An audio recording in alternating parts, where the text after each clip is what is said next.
Have you ever felt like your thoughts are running on autopilot? Like you're just accepting what everyone tells you?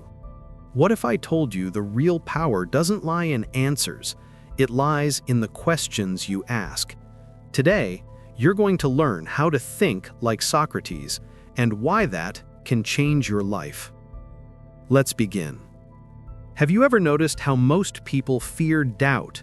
They chase certainty, they cling to opinions, they defend beliefs. Socrates? He embraced doubt. He questioned everything, and that's exactly what we'll explore. Picture this: Athens, 400 BC. Socrates walks the agora, asking questions to anyone who'd listen. He disrupts comfort, he shakes beliefs, he forces people to confront their assumptions.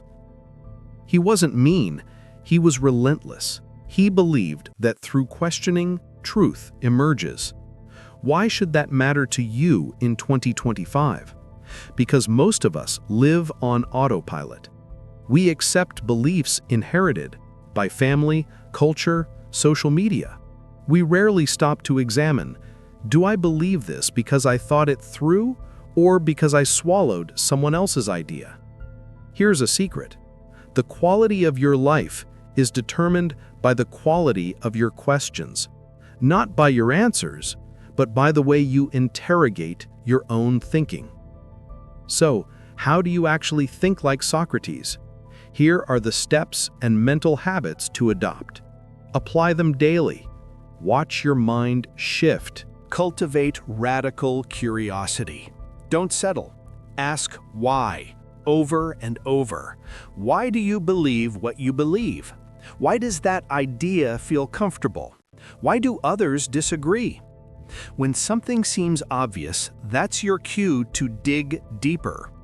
Every time you hear a statement, your own or someone else's, pause. Ask, is that really true? What if I looked at it differently? At first, it feels uncomfortable. Over time, it becomes your superpower. Use the Socratic Method, systematic questioning. It's not random, it's structured. Here's a pattern you can follow. Clarify. What exactly do you mean by that? Probe assumptions. What are you assuming? Seek evidence.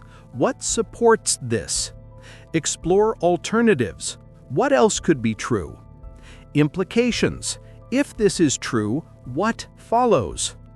Counterexamples. When in your life have you succeeded despite feeling not enough? You keep digging. You weaken the grip of that belief. 3. Embrace intellectual humility. Socrates famously said, "I know that I know nothing."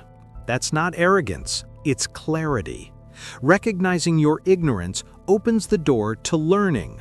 Don't pretend to hold all the answers. Don't hide behind certainty.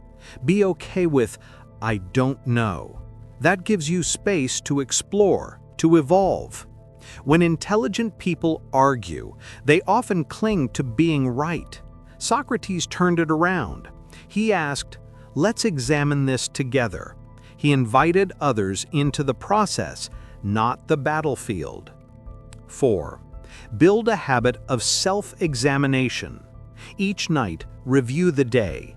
Ask, where did I accept something without thinking? What assumptions crept in? Where did I shut down when someone challenged me? Write down questions for tomorrow. Challenge your own beliefs. Make mental space for returning to the basics. It's like mental maintenance daily. Without it, assumptions turn into walls. 5. Ask better questions to others and yourself. Here are some powerful ones. What do you mean by that? How do you know this is true? What if the opposite is true? What are the consequences of believing this?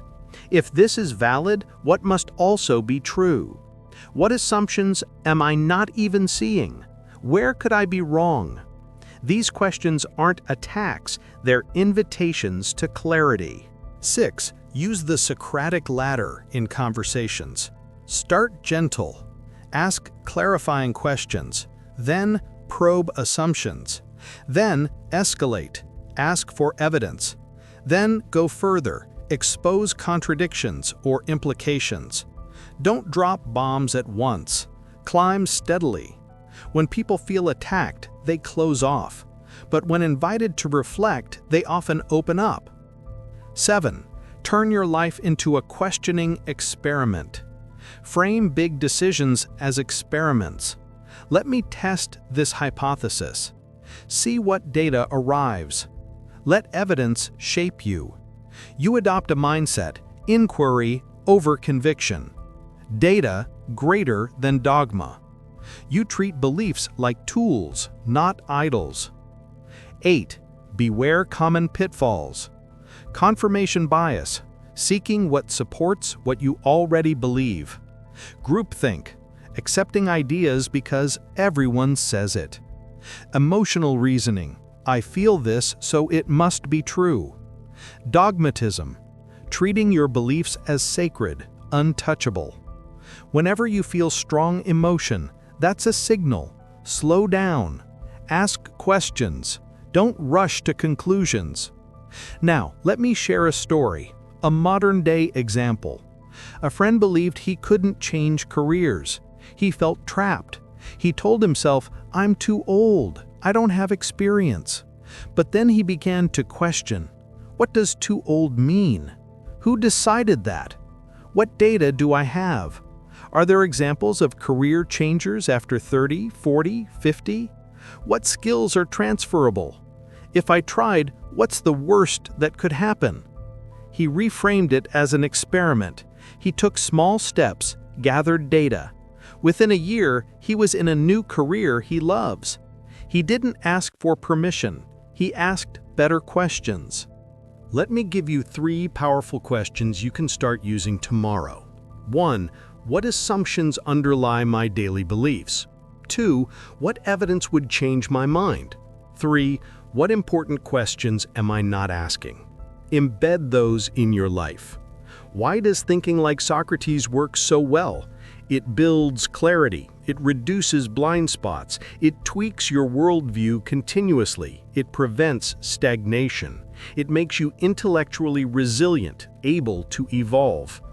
Teams, relationships, careers, everything improves when clarity grows. Imagine you face a challenge, financial, relational, career. What shifts if you question everything? What if your limiting beliefs are wrong? What if new answers lurk beneath your assumptions? You might not completely overturn your view in a day, but you begin unraveling invisible bars around your mind. Let's recap the power moves. Radical curiosity, systematic questioning, intellectual humility, self-examination, asking better questions, building length in conversation, turning life into experiments, avoiding bias traps.